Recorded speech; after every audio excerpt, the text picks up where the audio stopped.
All right. Hey, welcome everyone. Chris here, and we're going to actually have a really fun time. We're going to create this beautiful house.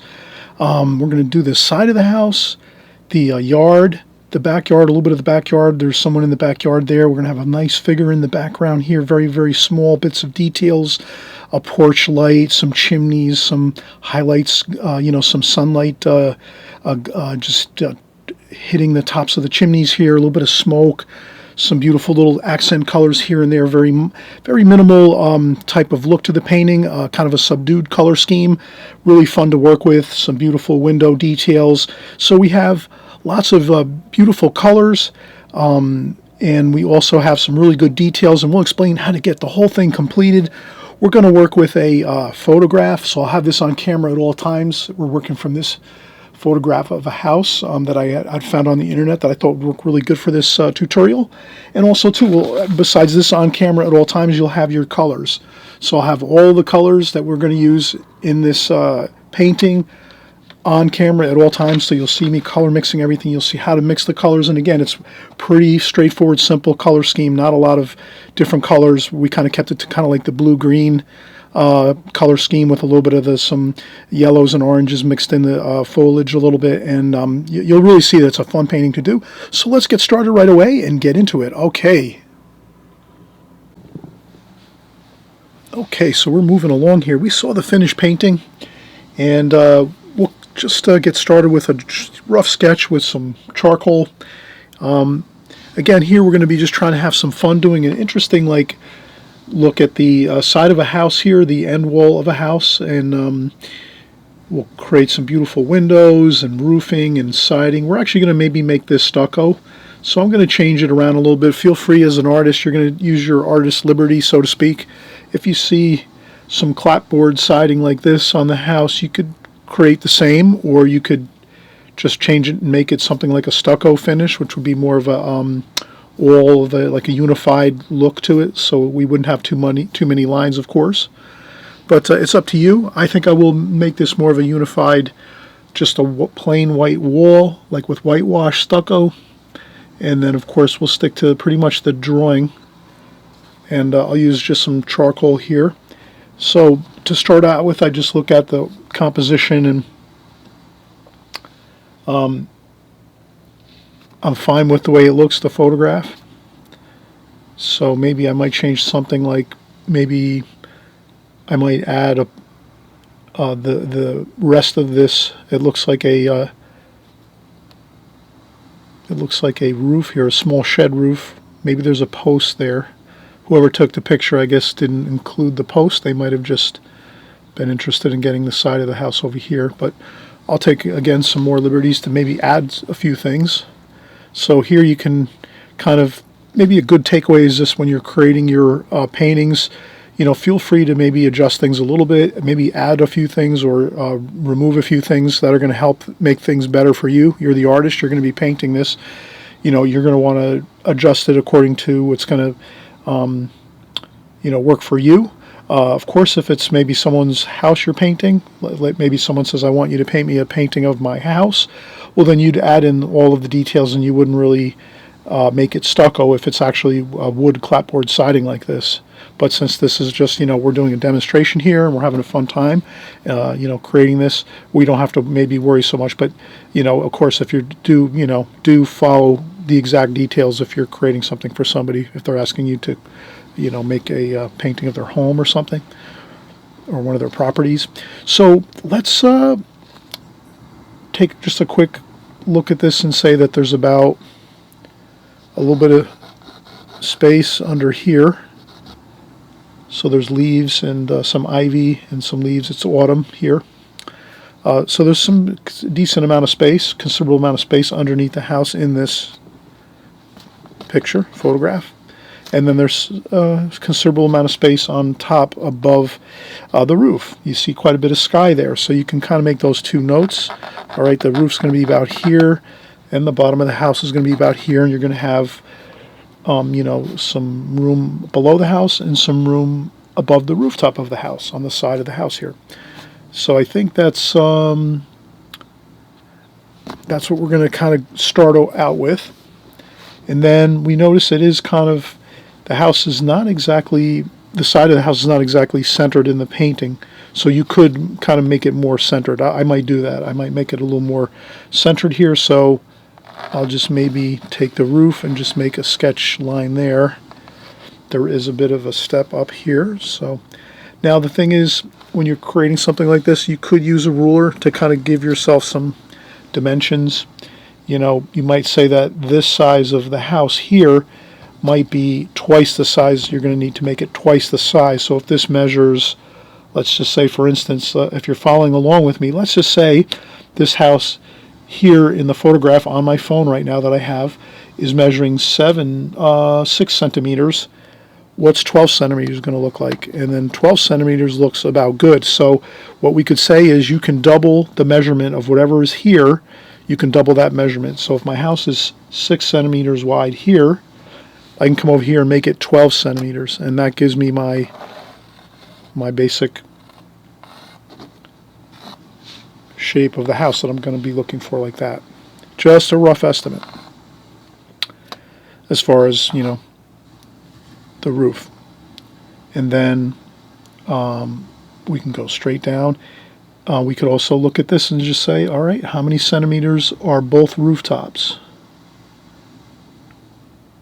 1.5, so 3. We need 3 centimeters, and that's about the roof.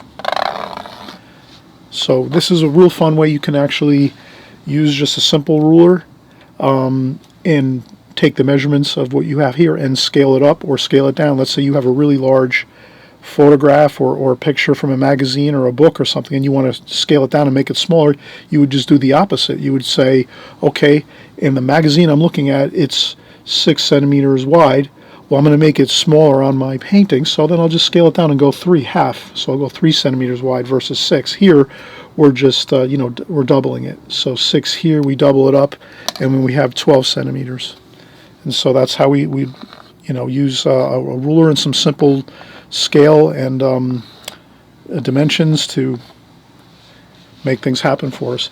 And then that really is it. Once you have the roof and the walls here, then you can just come down. You can do the same thing again. We have 2.5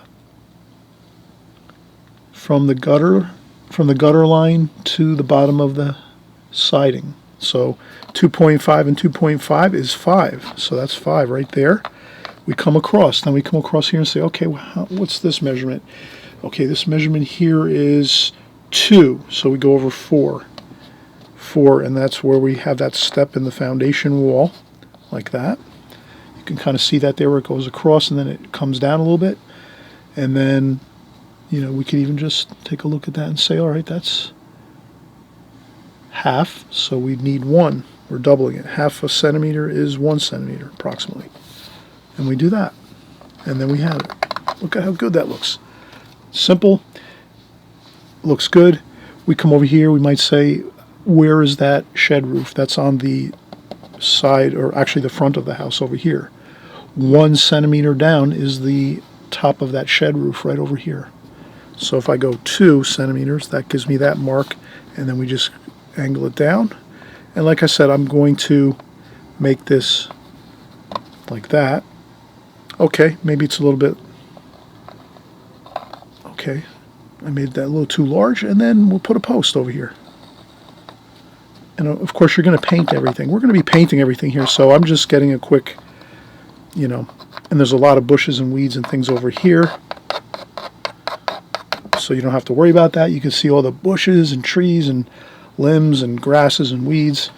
So nothing to worry about. You're going to have that. And then you're going to have your back of the house here going this way on an angle. We can kind of see that. That angle is like this. If you just transfer it, hold that angle the same way and just move your charcoal like that, you got the angle pretty much like that.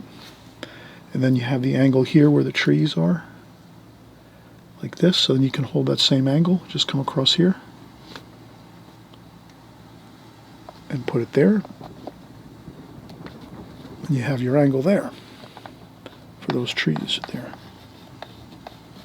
like that. Okay, and there's another tree up here, like that.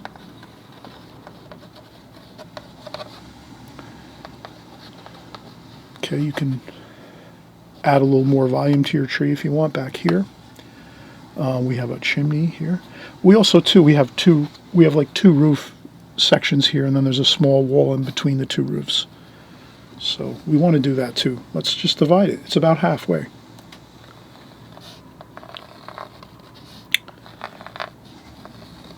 Like so.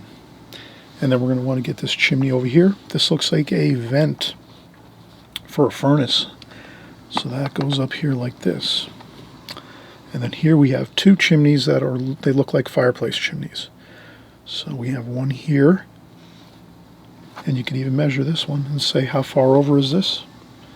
That is 2 centimeters over to the far side of the chimney on the left side of the chimney over here. So 4 is here, and that's the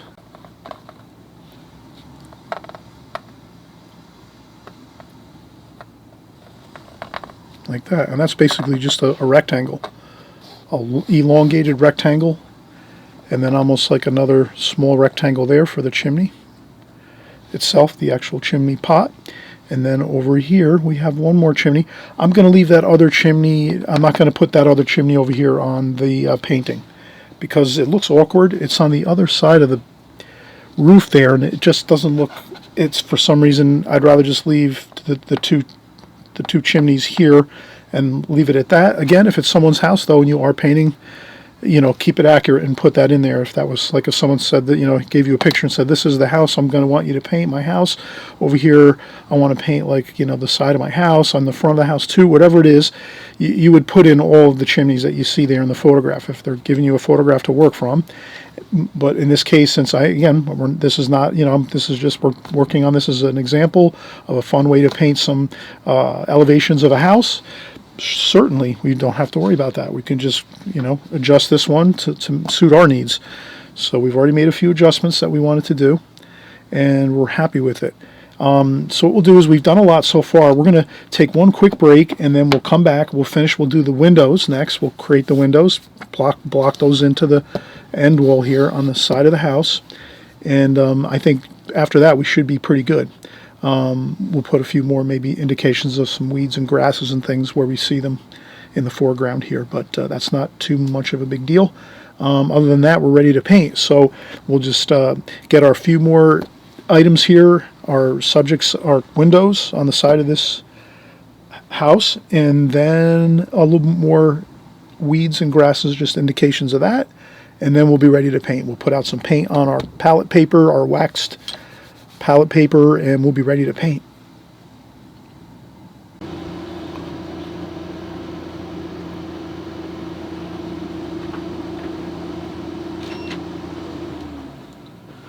Alright, so let's continue roughing in our windows here.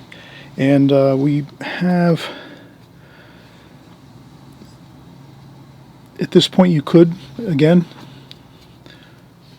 to get your space divisions for your windows, you can just again look at the windows and say, okay, what do we have there? Okay, about 1.5 to the outside of right side of the window on this window. So 3 would be the right side of the window. And that window is right up underneath where the gutters are and the eaves. And I won't probably measure the window. I think I can get that pretty good. It's about a square. It roughly looks like a square. Like that. This next window over here is a rectangle. It's a little bit larger than this window over here. So I'll do the same thing. I'll go from here over this way and see where that is. So I just take the ruler and I say, okay, 2 centimeters is the right side of the window. So I'm going over 4 centimeters like that, and that's the right side of the window there. And again, this window is the same height as this window on the top of the window. The bottom of the window is a little bit longer. Like I said, the window's a little larger, so we have about a little bit extra there. Not a big deal, like that. Again, we're having fun. We're doing an exercise here, a composition. We're practicing. That's what artwork is. We're just working all the time, practicing. Everything's practice. Unless we're being hired to do something, then we can just consider it practicing pretty much. Okay, so that's 5. That's a 0.5 centimeter. Or let's get this here as far as let's go from the left to the right. What is that? 3, so 6. So that's 3 centimeters across to the right side of the window. So that's 6 across right side of the window. We can get that mark there. And then we just notice that it's, we could even just say how far down is the top of the window from the gutters and the eaves. 2, so that would be 4. We need 4 centimeters, a little bit less than 4 centimeters. And that gives us that location, and that's a square window basically. So square window, and this one's more like a rectangle. And there we have it. That's our pretty much all you need for your drawing to sketch some, rough some things in. And then we have some, you could just kind of just put some indications of the grass and the weeds and bushes and little bits of trees. And then there's lots over here. Maybe we'll just do this kind of like a vignette, so we won't do too much information on the outer edges of the painting. We'll do more of the information in the center. We'll see how it goes, but I think vignetting might look really nice on this. But we'll see how it goes. We maybe just will work everything right out to the edges of the painting. All right, so now the next step will be, let's get our paints. I would say for this painting, it's going to be kind of a simplified palette. I don't think we're going to, be using a tremendous amount of colors here, but we'll get our color wheel. At least we'll get our color wheel, our main colors that we always use. And you can always type in Chris Petri color wheel, and that'll oil color wheel, and you'll see that we always have the color wheel. I always keep this right in front of me when I'm working, either up against I put it up on the wall, or I leave it, on the table. So I always kind of have this just so I know each time I set up my paints, I'm going to be setting them up in this same format here.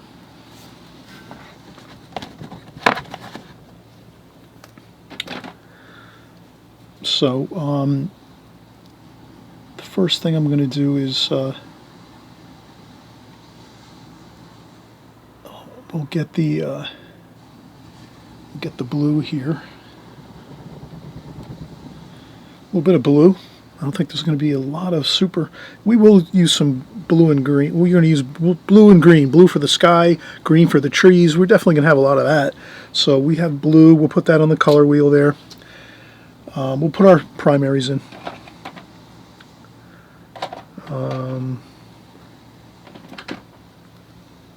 Let's do our red over here, alizarin crimson. I just want to make sure I'm staying in the picture frame here. Okay, red, alizarin crimson. You can always add more too. So I usually start out with a little bit of paint. You can add more as you need. So we have that. And then some cadmium red.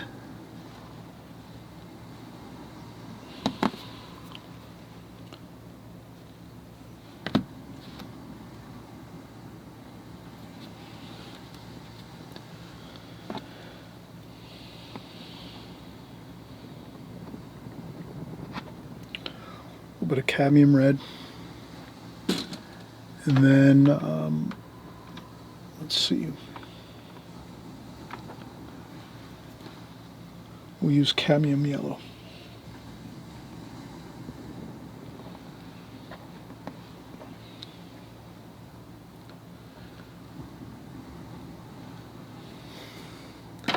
And then also a little bit of lemon yellow too. Cadmium lemon yellow. And these are water mixable paints, of course. Artisan, made by Winsor & Newton. Artisan water mixable oil colors. What's great about these is when you're working with them. Incidentally, all my art supplies are down below in the comment section below, so you can always see what I'm using, all my art supplies, paints, brushes, papers, all that good stuff. But in any case, and it's on Amazon, so everything's links to Amazon, so it's real simple. You don't have to be driving around for half the day or 2 or 3 days trying to find things at different stores and art supply stores. Everything you just order from Amazon, it gets delivered to your house in a couple days or so, depending. And then you don't have to worry about wasting money on gas and driving around and wasting all kinds of time. We let Amazon work hard for us. So we have the yellow, the red, and the blue. That's our 3 primaries. And then From there, we can mix anything else we need. So this is basically all you need to start with. And then we would add, usually, we're going to need white to lighten up some colors if we need to. So we will add white. I'll put the bit of white up here. We tend to use quite a bit of white. That's why I have the larger tube of the Artisan, Winsor Newton Artisan white, titanium white. And I also use brown, the burnt umber, for to darken up some things. If you need to darken up your blue, let's say a little bit, you could add some burnt umber to your blue and make it a darker blue or a darker red. So, or you can add some, you can add burnt umber to darken up any color, as well as, blue, the French ultramarine blue. So these are your two darkest colors that are going to give you the most impactful darks in your oil paintings. And then, of course, all these other colors are important. You're going to want to have these on your palette. And I think we will grab brushes here. So I'll use my brushes. I think I'll start out with my number 10 Princeton. So these are Princeton brushes. Aspen. Aspen is the name of the line. Princeton brushes by it's an Aspen is the line of brush, and you can't miss it with the blue stripe. And this is a number 10 flat brush. So that's what I'll use to kind of start out the painting. But before I even do any brush work, we're going to just start out with a plain old rag, and we're going to do a primer coat on our painting. And you could do the rag first to get the larger areas, and then once we start getting closer into where the house is, you can use the brush, the number 10 square brush, flat brush, with some of our first glazing, our primer. It's kind of like a a base color, just to get some color on the canvas. So, and for the base, I'm actually going to add yellow ochre. So what I'll do is, and some blue. So I'll take some yellow ochre there and put that there too. We're going to need that.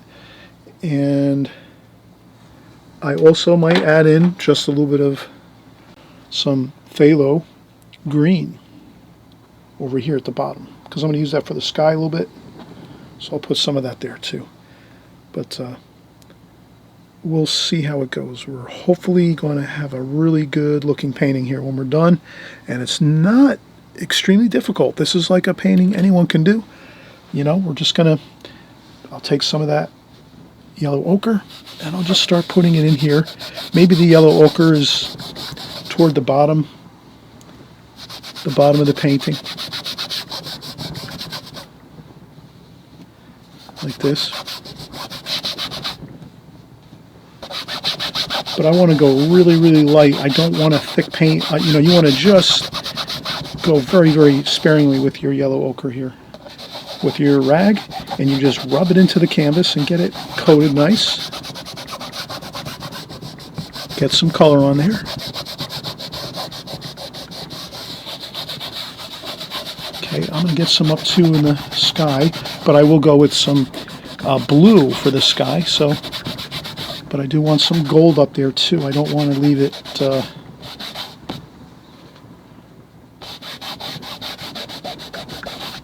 this way we have some beautiful gold, warm tone. Warm, gold is warm, like the sun, the golden sunlight. Yellow ochre is just a natural, beautiful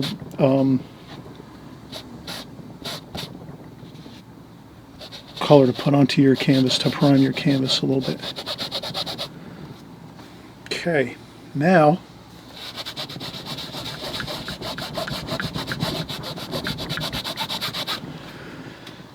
what we'll do is I'm going to take just a little bit of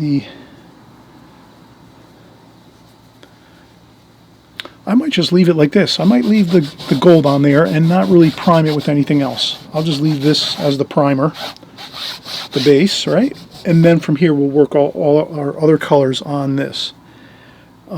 So what I can do now is I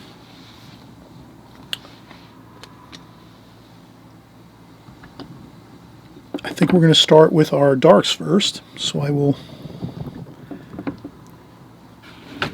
I have a paper towel I always keep that in hand.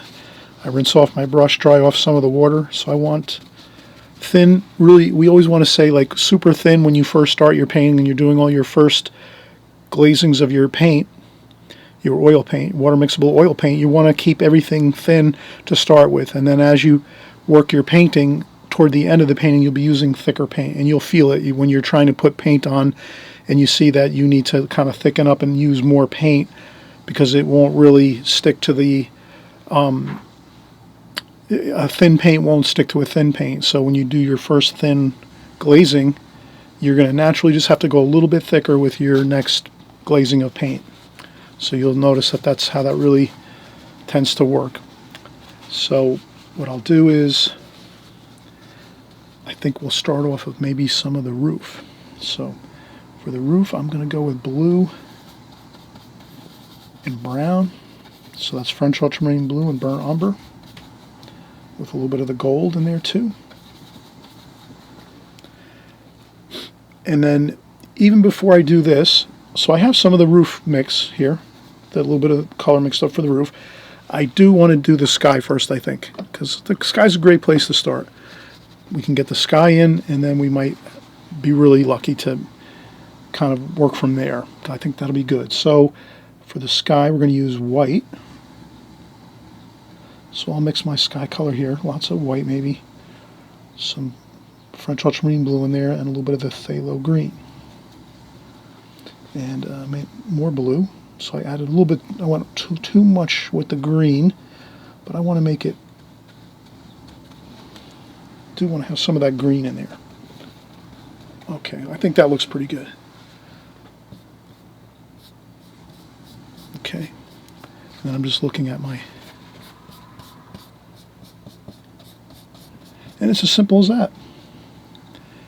You know, this next mix we just made here, it's a little thicker than what we primed onto the canvas, as you might notice, because we really just basically very thinly glazed the canvas with that gold. So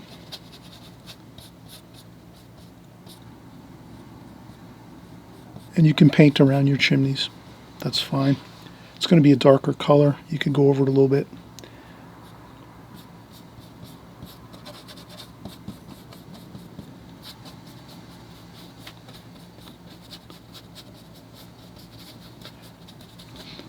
I like these canvas boards too. They're kind of like, remind me of fabric. They kind of have like that fabric kind of look to them and feel. I know a lot of times when I've looked at artwork, like when I've looked at oil paintings, a lot of times it's very smooth finishes, but not always. But I tend to like texture anyway, so.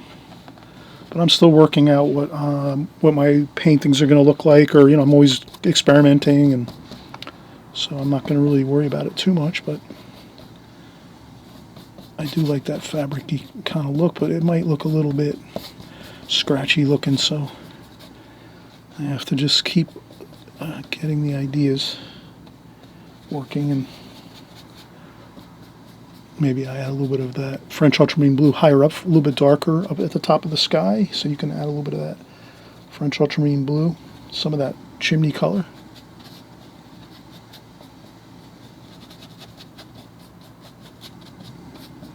And we just remember to leave some of our color so that when we pull up our tape, we'll have a little bit of color left to put into the spots where we lifted up the tape.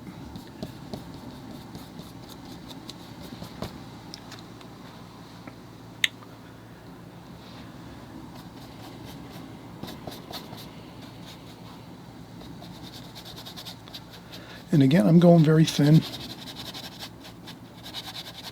So I'm just really working it into the fibers of the canvas here, the hardboard. And if anything, I could leave a little bit of extra paint, thicker paint up here, so that when I do lift up that tape, I have extra thick paint up there to maneuver around. All right, so the trees are going to be over here on this side, like over here, so I don't have to go too far down into the lower section of the painting for the sky. I think this is good for the sky wash, for the sky glazing, I should say.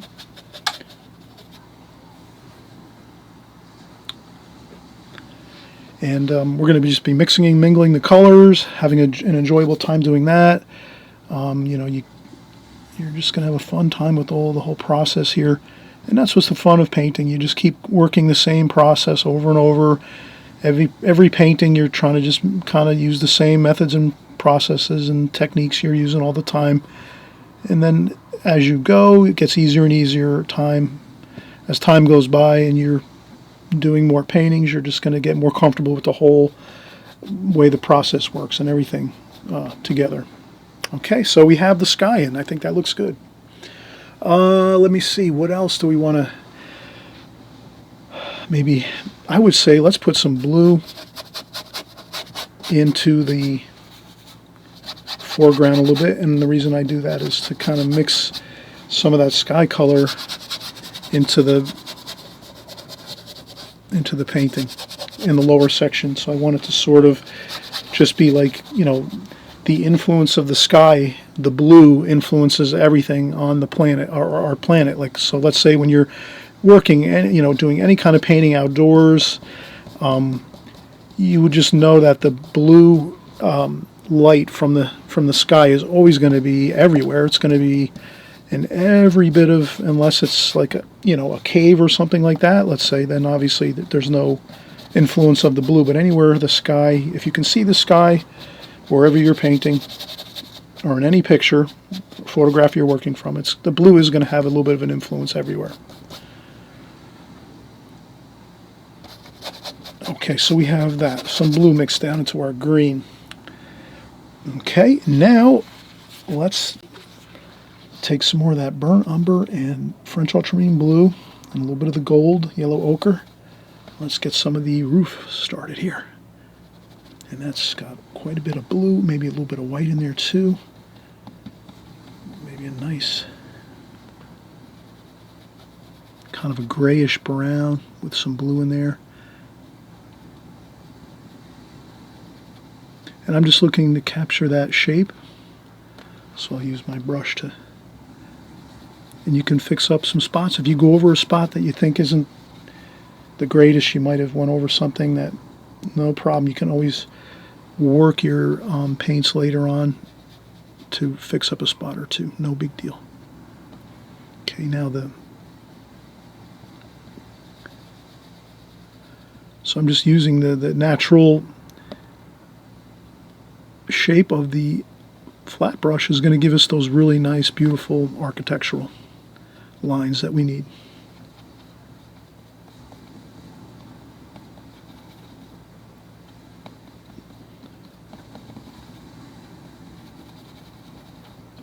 Okay, and remember, if you need more paint, please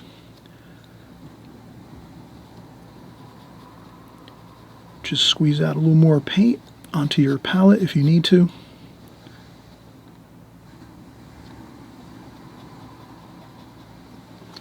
You could even use some smaller brushes. I think I'm going to work with maybe a smaller brush right now. Another flat brush, but a little bit smaller. And I can just take some of my darks here, like this, in this brush, just to get, take some of that paint off the brush. I'll just do this.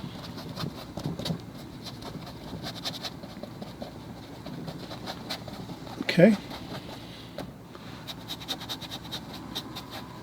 Like that.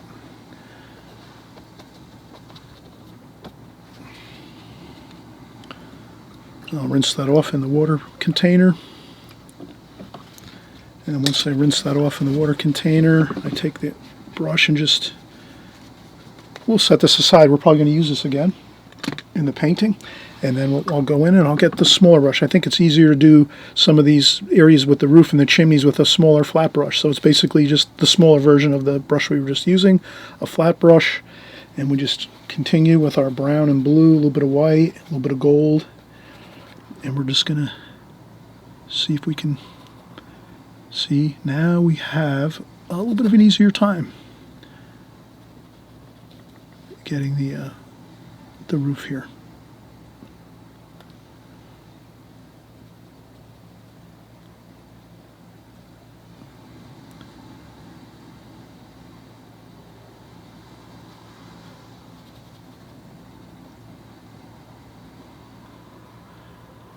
And I'm just taking my time here to get the roof looking accurate.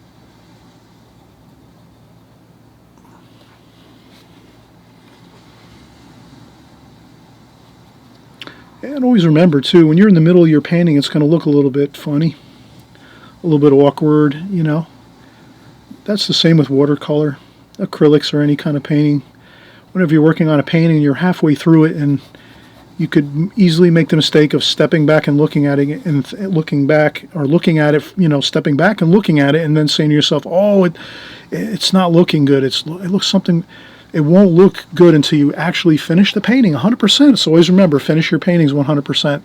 Don't ever get fooled by the rookie mistake of looking at your painting when you're halfway through it and thinking it's not looking good, or it looks terrible, or it's not coming out correct. Always remember that you have to finish your painting 100% completely. Then you can look at it and say, "Oh, okay, yeah, I need to fix this or that or the other thing, or I'm just going to start a new one." That you would do. But as I always say, you know, you have to really just keep working all the way through your painting. Work the plan, the methods, the techniques that you're using. Keep doing it, and don't again, make the rookie mistake of stopping in the middle of it and just saying, "It doesn't look good. I'm just not going to finish it." Because again, it's always we need to finish our paintings when we're working on our paintings. Doesn't matter if it's watercolor or acrylics or oils. All right, so here I made a little bit of more of a grayer mix for the chimney, and maybe some brown in there too. So it's like a brownish gray. I just wanted to maybe make it a little bit different as far as like the colors in it. But it's kind of the same. It's a little bit, actually a little bit darker maybe than the, it's very close though, so I'm going to leave it like that. Not too big of a deal. And I'll just put some paint there. So I want to,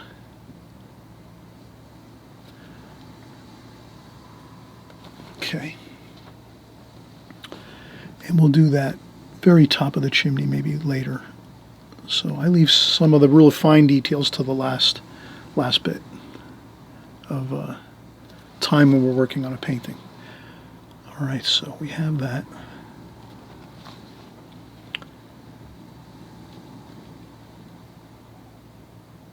Okay.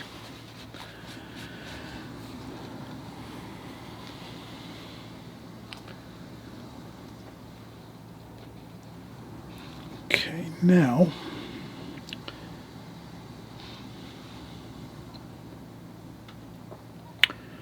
what we could do next is, I think we can just go for it. Let's get these chimneys over here.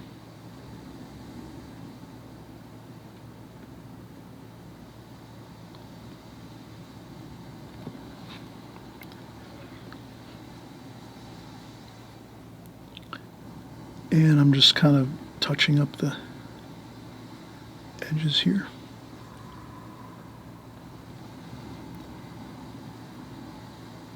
And you could get a little bit of a bit of some lighter paint just to maybe drop that down a little bit like that. So you can kind of make it look like it's further down the roof like that.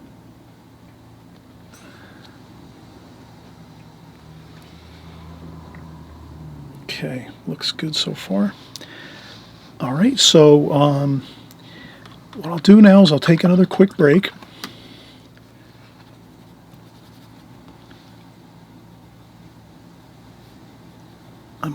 I might do a little bit of, I'll just fix up this line a little bit here.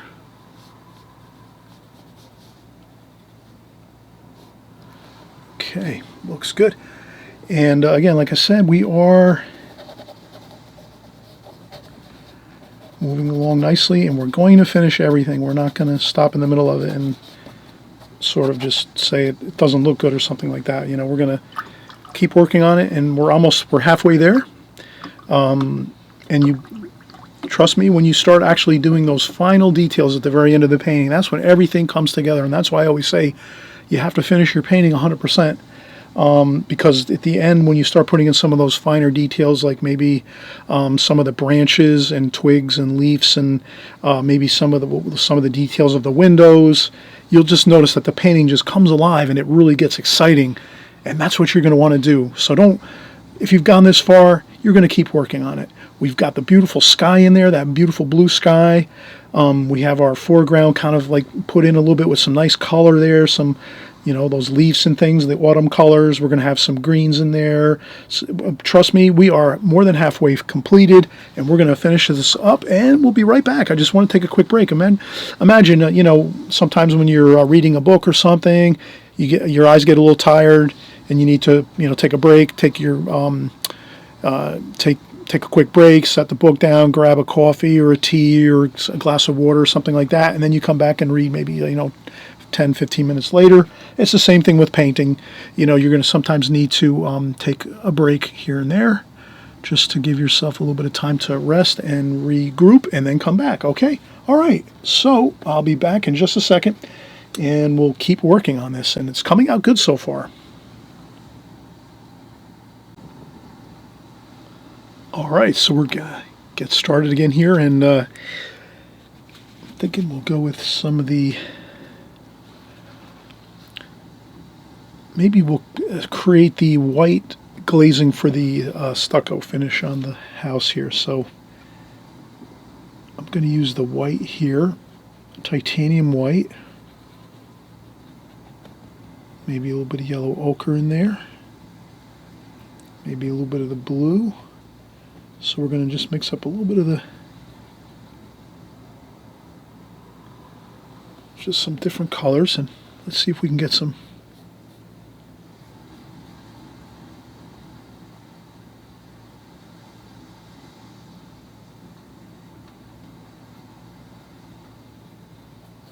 Okay, I'm going really thin with this too. I'm trying to go very, very thin, so I'm going to try to keep taking my brush and just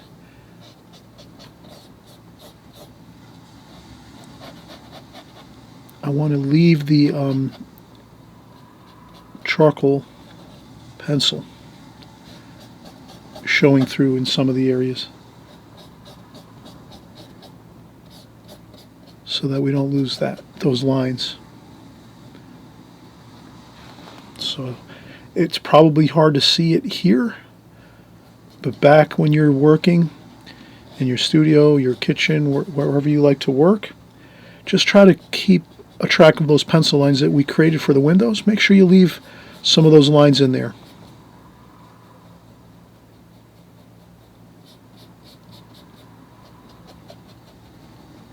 So you can at least get a feel for where they're going to be, so when we go back in and paint a little more to get some of the details of the windows, you're not going to lose track of the work we did to get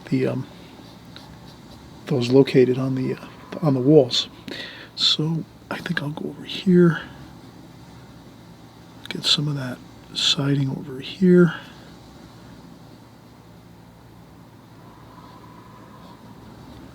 So I'm using some thin white wash here.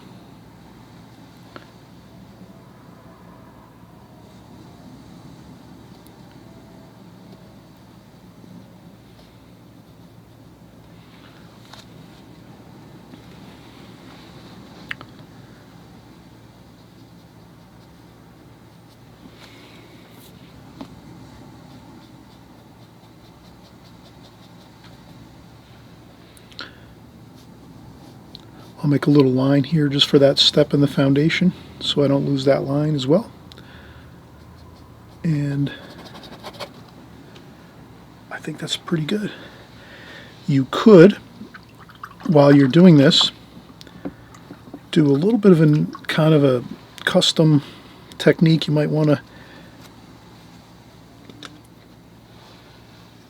try this is where the windows are, you could take a little small bit of paper towel where the windows are, and maybe just lift up a little bit of the paint where the windows are like that.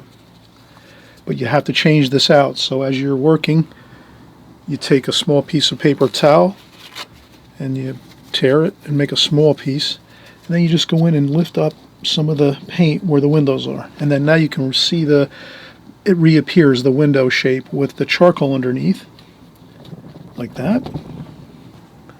And I'll do one more for the other window. Fold it up in kind of like a square shape. And then just press down with my thumb and lift up some of the paint. And that'll make it easier for us too to make those black windows, like the dark windows with the window panes when we're painting those in. Okay, so that really looks pretty good. We have another, so we started out, the larger brush we used was the number 10 flat brush, and then we were working with our this was a number 4, so we had the number 4 we were working, and now we have another flat brush, the number 2, so we could use that, and we can sort of, we can make some more sky wash. White, blue, and some touch of green. A little more white. And then what we do is just, we can touch up some of the sky along the roof line. And you can come in here like this and get some of that detail like so. And you just try to keep your blue color matching up with what you have over here. So you're going to have to add a little bit of yellow ochre to that blue just so that you have that mixture of colors that we started with. I'll lift this up again too with some more tissue like that. And then go in and we'll grab some more of that blue with the yellow ochre. And I'll just bring some of that blue, the sky color in like that.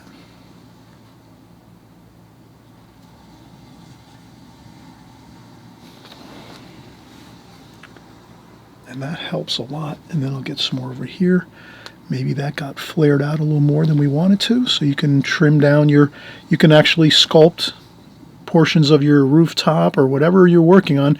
You can sculpt things with your paint as long as you're just being very careful to match the colors, the surrounding colors that you're working with. Like you saw how we mixed more sky color, which was the French ultramarine blue, white, and a little bit of the phthalo green, and a little bit of yellow ochre. We were able to sort of work back some of these areas where we can see there's a little bit of some things we might have painted over. So if you don't get everything exactly correct, maybe this is too far over this way.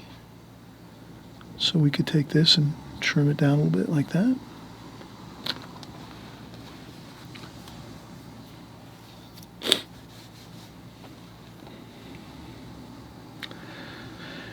And I think that is looking good. We have some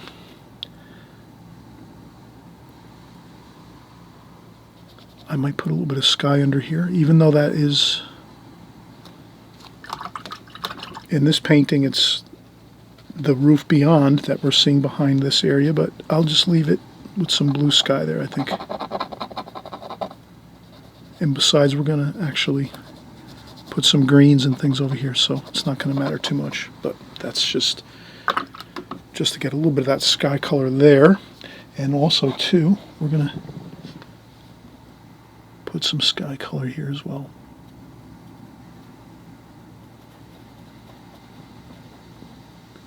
Just along there, like this, like that. So this is what I'm saying when I kept saying before, or I made a good point, a strong point of saying always finish out your painting, is because these are the kind of the final details that you're going to do with your painting that are going to, you know, kind of clean up some of the spots that are not perfect. Because when you first start your painting, you're kind of just generally getting things in there. And then as you're finishing up your painting, then you're going back in and you're doing some of these little minor changes and little touch-ups here and there. And with oil paints, you can really do that. You have a lot of freedom with oil paints to take your time and readjust things and, you know, fix things up a little bit. You can scrape off some paint if you want to with a palette knife occasionally. We can do that too. So I'm trying to see if I have my palette knife close by.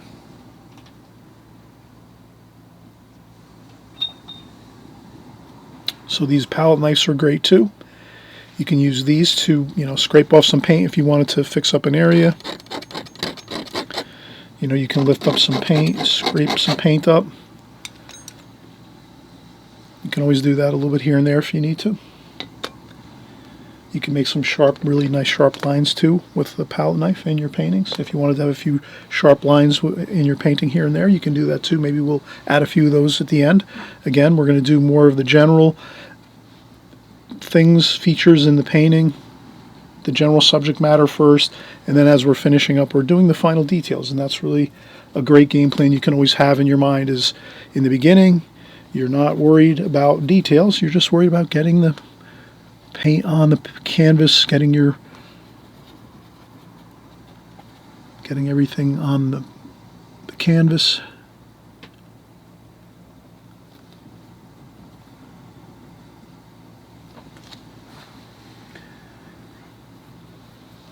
And then once you have that done, then we work our details in. We'll do a chimney pot here.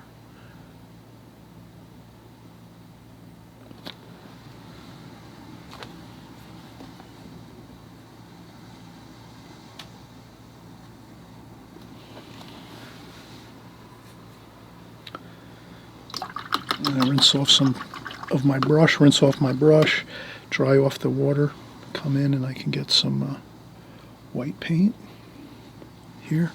Again, touching up some spots. Maybe we'll put a little bit of a blue and green and a little bit of gold, blue, green, and gold. We'll put a little bit of a shadow under here.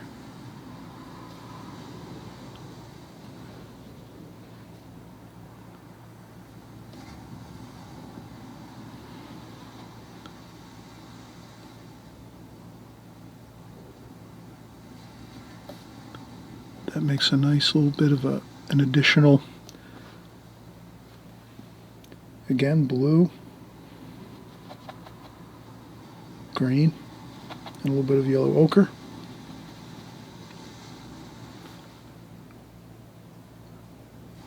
And we put in a shadow right across there on both of these eaves here underneath the roof eaves.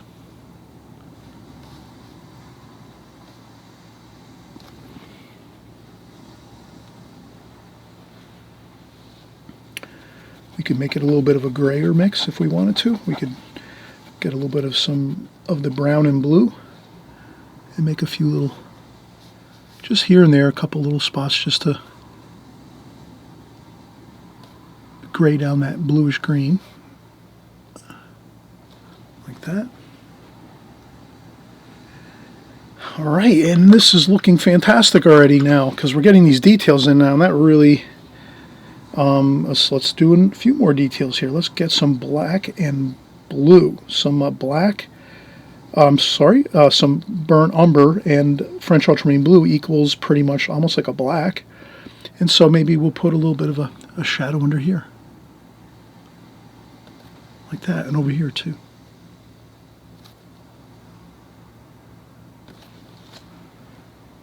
Again, those little few details here and there really go a long way. I'll put a grayish bit of shadowing under there. There's some roof shingles here.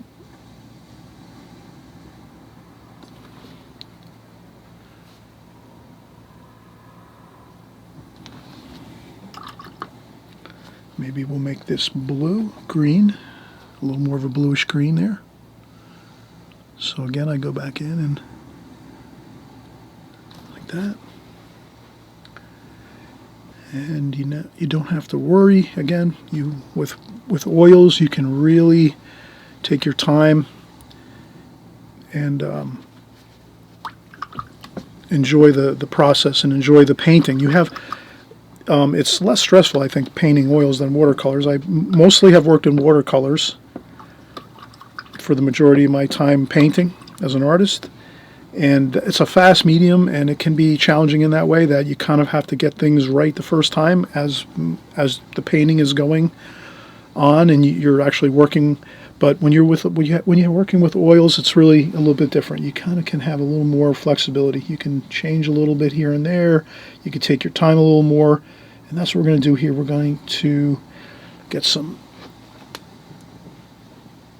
Let's see if we can. How many do we have there? We have 3. So we have 3 squares there. 1, 2, and 3. Now with these windows, they're very, very fine windows with very small panes. This brush is a little bit too large, actually. Even though it's the number 2 we have here, it's still a little bit large. So what I will do is maybe I can do this. We can paint this all black, and we'll paint in those white. We'll paint in the white, and I'll put a little bit of that too in there. So we're making these dark, especially up at the top of the windows. Always make it dark up there. We'll do that. We'll get some dark paint. Get the dark paint right underneath here at the top of the window. And as the window goes low, as we're working the window glass and the panes of glass lower, then we go in with some of the lighter paint where it picks up the sky color and some of the greens and bushes and trees around like that. So if we have that, we're looking good. Then we go in, rinse off the brush, dry off the brush on a paper towel, and then we pick up some of that blue and green, blue and greenish color. And you can add some more black in here too. Mix it up a little. But I would go thin here too. Try to keep this thin if you can in the windows. This way we can go over with that white paint. And it won't be too difficult to get those window panes on. Or you can let it dry. You could use a blow dryer even too. Take a blow dryer and blow dry the windows a little bit, and then put the white panes over the top, those white small dividers, glass dividers, the lights.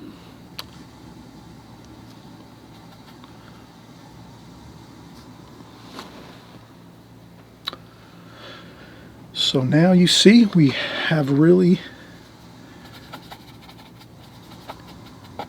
got a lot accomplished here. I'm going to do this step in the foundation wall here, like that, just to get a, like that. And then here we have the back of the house.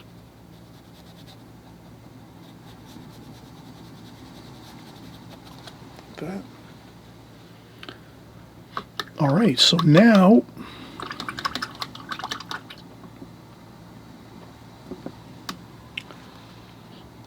we could maybe go with a filbert brush like this. What I'll do is I'll take another quick break. I'm going to empty my water container. It's got quite a bit of murky looking water, which means that's perfect time to change it out.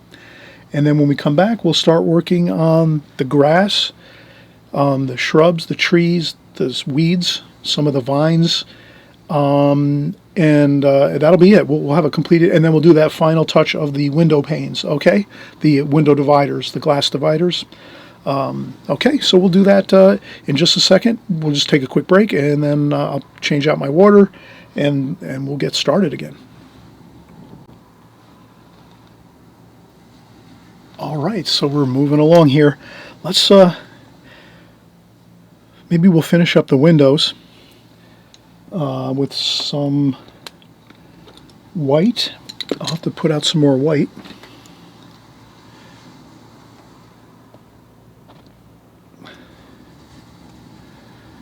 And I think we can use a square brush here.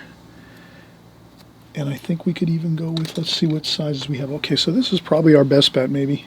Actually, you know what? We could use this square brush, because if we overpaint, well, let's do this. Let's keep it this one. That one seems to match the size of the window the best.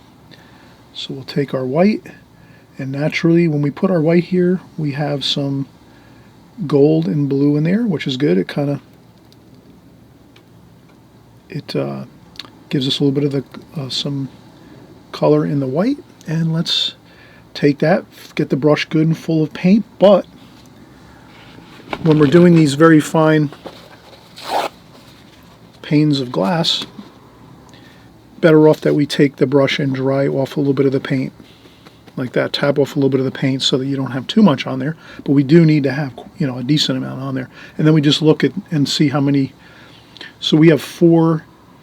They call this, like if you're looking at windows, it's that's a 6 over a 6. So 6 lights over 6 lights. So we divide it once in half, like that. This one is the same, just larger window. So you can see how this really comes together now when we start putting in the details. Okay. And then if you over paint, don't worry about that. Touch that up later after you're done doing the window panes. So then I'll do this again. I'll take the brush, rinse it off first. Rinse off the brush. I take the paper towel. I dry off the brush really well so there's no water in it. And then I just go in and get more white. I take my brush and I kind of wiggle it like that back and forth so that it picks up lots of paint. And remember, we do have to go with a little bit of a thicker paint now because we've already gone over this, you know, with a coat of paint or glazing of paint. But I think we can get this in. And also, too, these are a little thinner. So you can take your brush and kind of hold it upwards. See, over here on these, you can go like this and get, you know, that's fine. But then when you do these smaller, finer lights of glass, you have to kind of take your brush, smooth out your brush, flatten it out, make it really like a chisel edge on there. And then take it and just try to tap on there once across. Doesn't have to be perfect. Probably you can only do about one at a time, and you got to go back in and get more paint. Because once you touch it down on there, it's gonna, the paint's gonna get the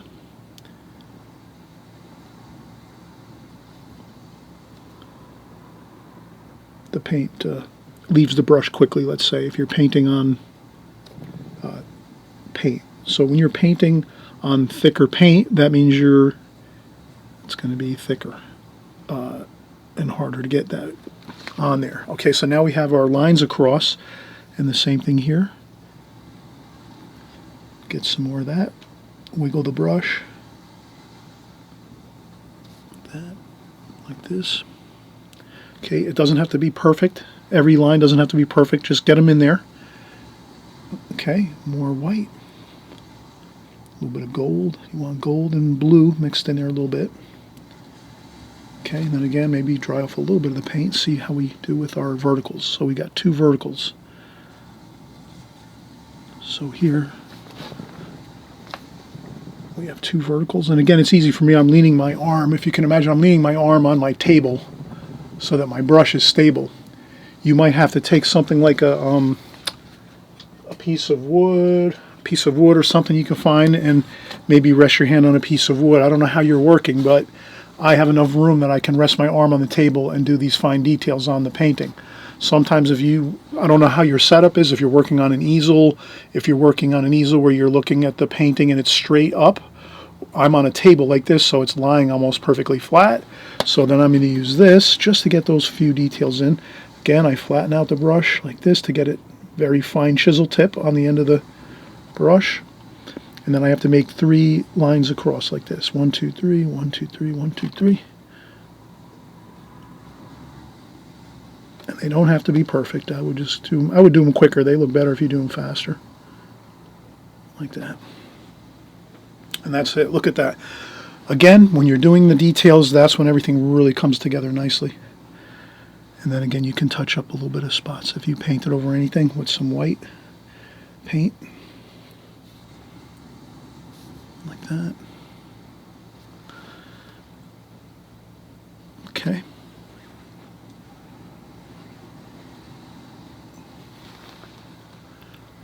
And now we can do the finishing touches of maybe a bit of light. We'll do that last, maybe some highlights with some highlights here and there. But let's start working with our filbert brush that we were saying and our fan brush. So I usually use these 2 brushes, the number 6 filbert style brush, and then also we'll use this fan brush to do some of the foliage. So let's do that. Okay, so I take my brush, let me empty my water. Okay, Okay, so I'm just going to add some more new water. I forgot to do that before. Okay, rinse off my brush, dry off my brush on paper towel, get my brush dry, and then I will get some gold, brown, and blue, and some green, phthalo green. Then I get a kind of a nice green going, and I try to kind of just look at it and say, all right, I got some of that there. Maybe I can darken up a bit over here. So you can make like a couple variations of the color. Once you get maybe the main color you're looking for, maybe a nice green with some gold in there, then you add some more blue to make some darker, and you just kind of work it out like that. So you get some bluer, darker green here. Leave your green there that you have mixed, like a nice ochre-y green, and then maybe some more ochre up here, maybe a little bit of the lemony yellow. I don't think we'll use too much of that lemon. We might use a little bit of that lemon yellow, but if we do, then we have to talk about how we'll add that little bit of lemon yellow into the painting, but very sparingly, and we will have to add it everywhere. But we'll try to use it to make a more of a sunny feel for this painting, a more exciting, some sunlight bouncing around and some warmer touches of color. But for right now, let's get our kind of our greens going. And so maybe over here, I'm just going to take my brush and scrub it around a little bit, and that's it. Okay. Leave the background color that we painted before, leave that in there. Leave those little bits of light in there. Okay, and then we'll do the same thing over here. Scrub around your brush a little bit. Make some tree shapes like this, upwards like this. And we're also going to use our fan brush, don't forget. But leave lots of light showing through. You don't want to cover everything. You want to leave it light feeling. Down below you would fill it in more solid, if you know what I'm saying. Up top, a lot of times the leaves are more sparse, so you'll see more of like light through there and sky through the tops of your trees. And then as you work down lower, it's darker. There's more thick foliage down in the bottom, so you can paint that in darker. Like that. With some of the brown and blue. Brown and blue, some of the phthalo green again. We want to keep that really nice, beautiful green of the brush and the trees and things. We don't want to get off on some kind of other color that's not going to... Okay, so now pretty good. We have, and let's just go right up close to the edge of the house in a few spots to kind of give that side of the house a little bit more interesting. Like that. And the same thing here. We'll put some darker darks alongside the post to kind of accent that a little bit along there. And we have some more things like this. Okay. I would just move the brush around, dance the brush around, and you'll get a good result that way. And then we have some of the leaves here. I'll scrub along here for some of the leaves. I'll take some of that gold and sort of make the ground over here with some white. I'll mix a little bit of gold and bit of lighter with some white to kind of make this, the light will catch the ground a little more, so you'll see a lighter bit of where the ground is over here.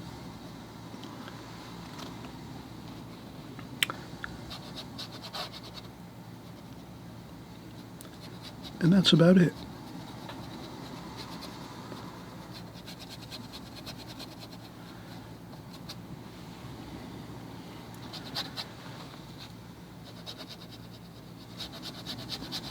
And what I'll do is I'll kind of make like a funnel shape going in here like this.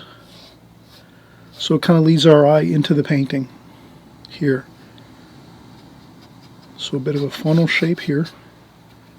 And there's some more greens here. So I'm not really...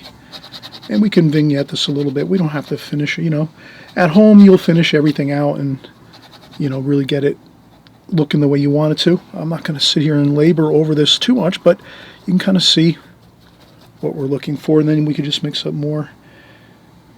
Lots of yellow ochre. Get some of that blue in there and some brown.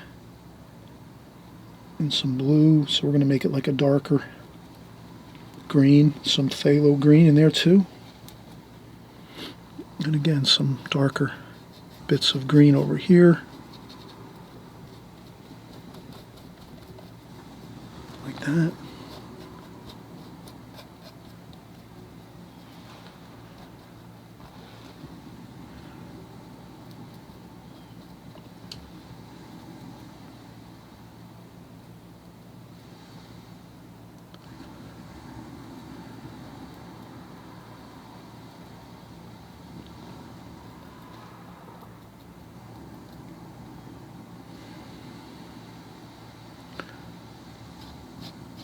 Okay, like I said, a little bit of a V funnel shape going into the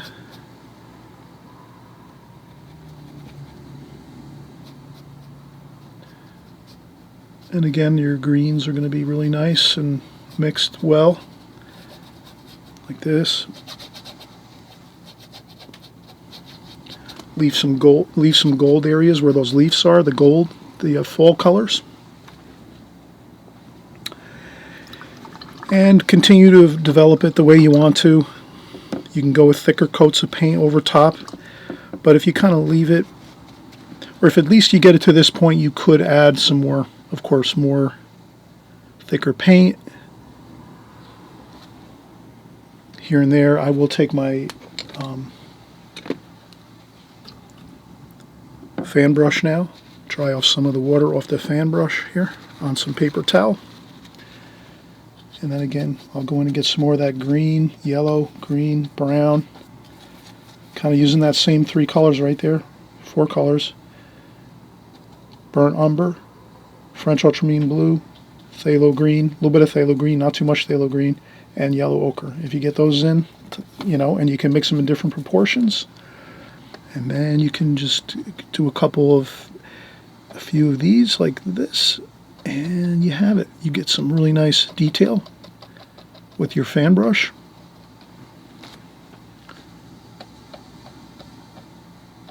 Like that. So you can get a couple of kind of like bushes. And we'll get some branches in there too in a little bit. Okay, like that.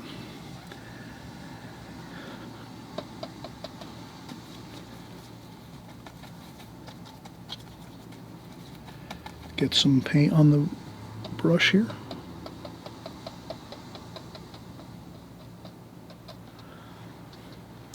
And obviously we'll fix up that post with some blue paint or some white paint. And we'll add a little more highlights. But I think we are looking pretty good. Let's do a few more details again. Details at the end. Details at the end of your painting. That's what we're looking for. This is kind of like a very pointy brush. This is the number 2/0 fine point brush. I'm going to need some more French ultramarine blue. I think I have enough phthalo, so I have some phthalo green left there. That's good. And I have some more brown left on my wax paper. But I'm looking for some darks here. Plus, we'll put in some white too. So we'll mix some grayish kind of colors and see if we can get a few of these, right? You can get a few of these really nice bits of, just kind of flick them on here and there a little bit.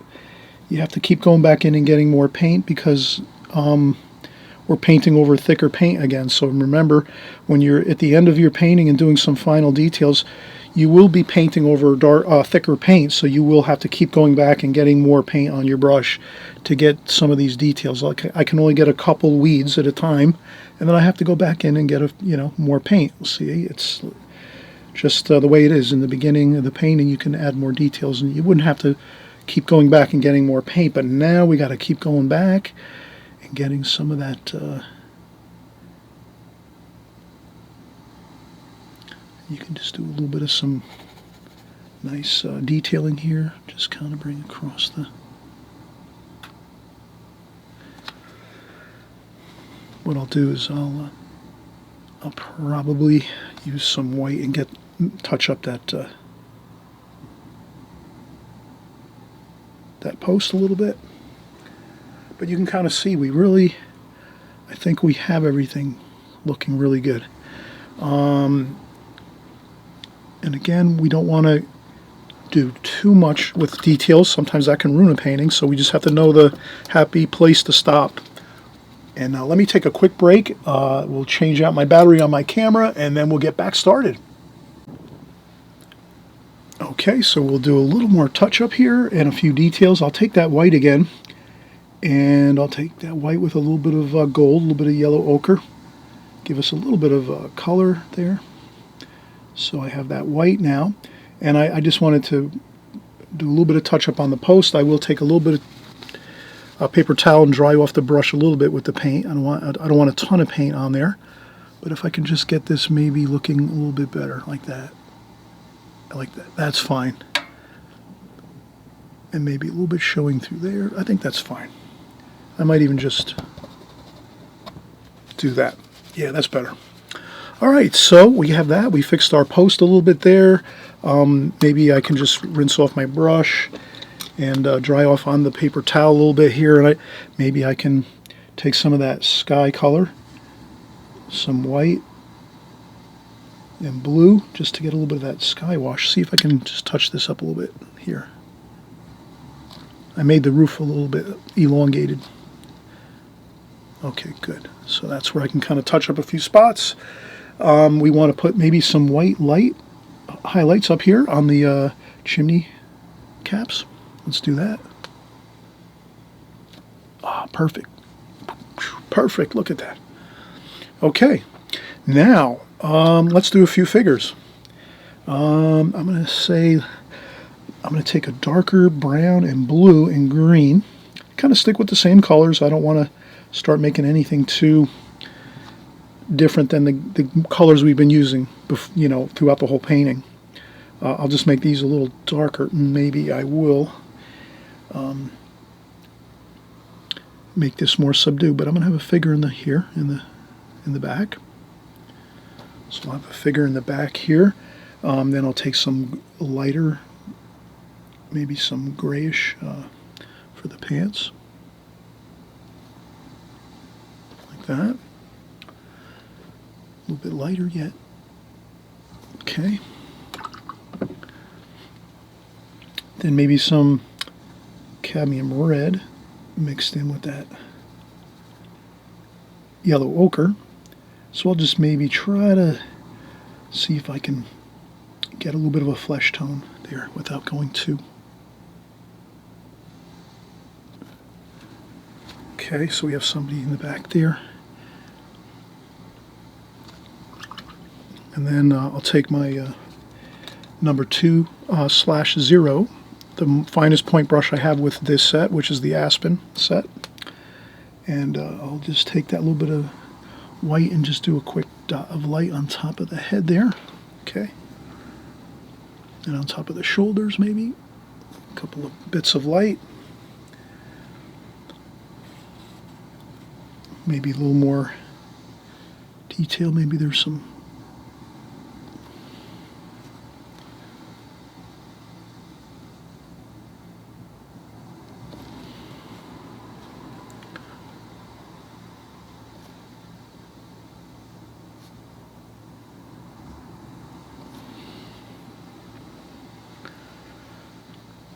okay, I think that looks good. And we have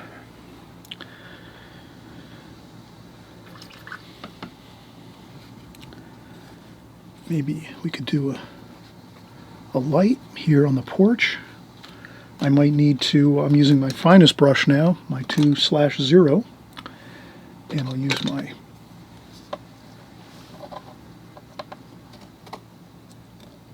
see if I could just do a porch light maybe here.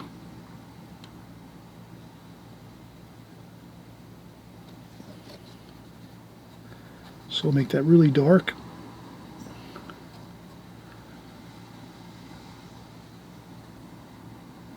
Like that. And then I will do some lighter. So I rinse off my brush again in the water, dry off the water. And I'll pick up some of this white mixed with a little bit of yellow and blue. And we'll make a little bit of a light there.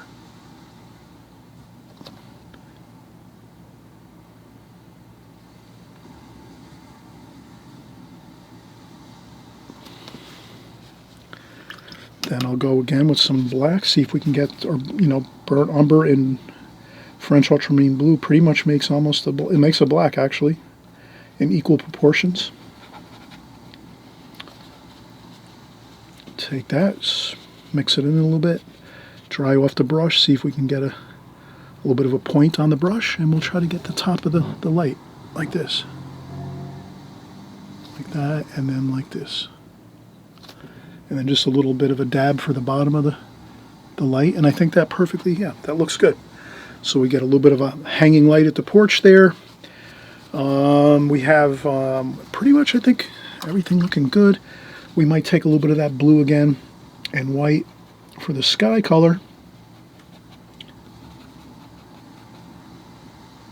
A little more of the blue. And I might have gone a little bit too much with the highlight over here. So I can just... And then I can even... It is fall right now, so since it's fall, we can make maybe a little bit of smoke on the chimney like this. Like that. Maybe a little bit here too. Like that. Okay, so we have some good details to the painting. We said too that if we wanted to, it is a fall type of painting. Autumn. So we can take maybe our brush, rinse it off in some fresh clean water. I'll empty my water container one more time. And what I'll do is we're going to add a little bit of that lemon yellow, but again, I always mention this, if you're going to add a little bit of that lemon yellow, we didn't really use it much, I don't think at all, but if we do want to add a little bit of that lemon yellow, I do the same thing again. I take my brush, rinse it off in the water, dry off the water, and then I get a little bit of the lemon yellow and just kind of work a little bit over here with that, like that, get a little bit of that, and then maybe just put a couple spots of it here and there like this, like that, and then I dry off the brush, rinse it off, dry off the water, and I just blend it in a little bit like that. And if I blend that in like that, it gives it like a warmer feel. And then I could also, what I would want to do too is take some of that yellow and just put it in a few spots, like this over here too as well.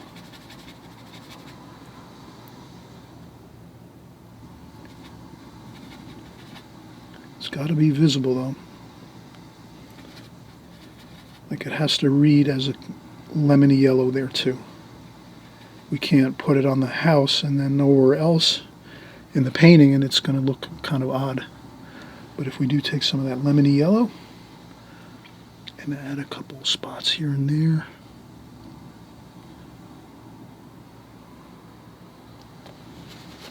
You can blot up a spot or two if you make it.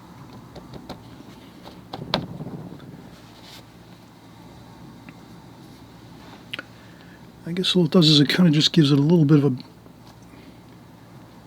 of some kind of sunny feel, like a sunny bit of sunlight coming in there with that.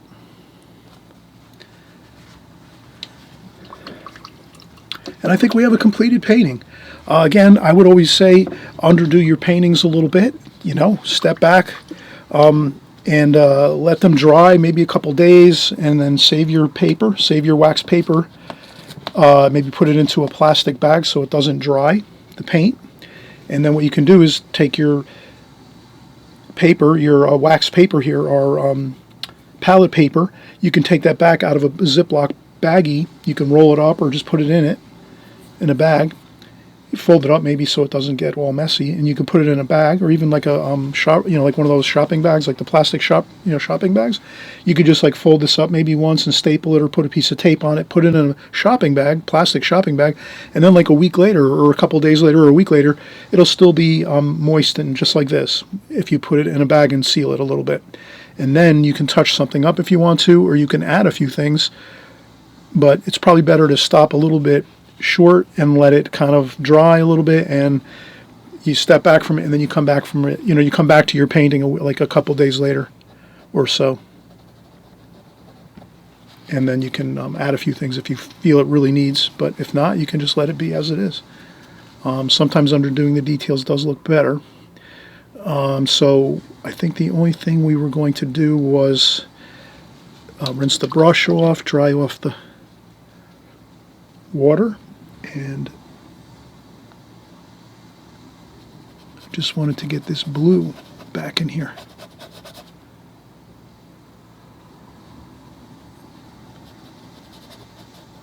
So I just want to mix that around and make sure I get a good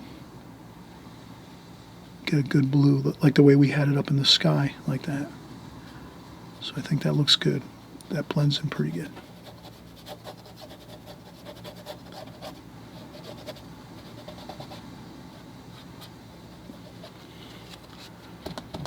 Okay, so we fixed that spot there, and we just peel this up to the bottom of the painting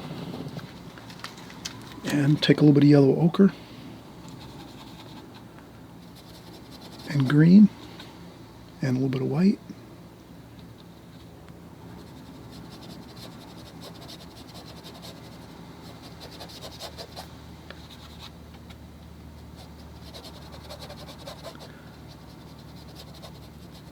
I just wanted to make sure I cover, make sure I get a little bit of coverage over that. Maybe I'll take my larger brush here and just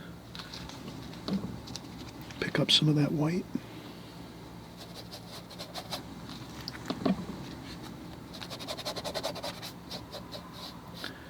And again, we were sort of saying we wanted to bring in a little bit of a funnel kind of thing like this into the painting, like that.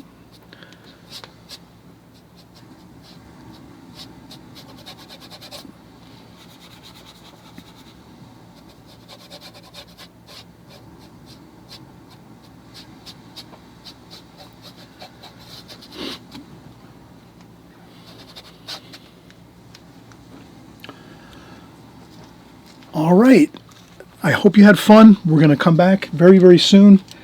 We get together every 2 weeks to paint in oils, and we always try to have fun and enjoy ourselves and try some new subject matter. So we change it up once in a while. We don't just do one type of subject matter. We kind of try to do a little bit of everything. I'll darken this up a little bit up there. Hope you had fun again, and we'll see you soon. Please subscribe if you haven't subscribed. This way you'll get that alert once every 2 weeks. You'll get that alert that we've created a new video. And if you want to give me a thumbs up, that's awesome too. That lets me know you like the subject matter.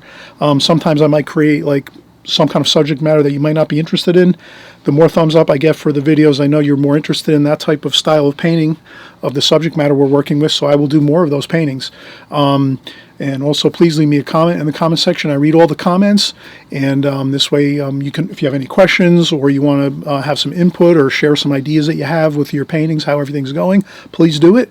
And again, we're going to meet up very, very soon. Within 2 weeks, we'll be creating another beautiful painting, and we'll see you soon. Bye-bye.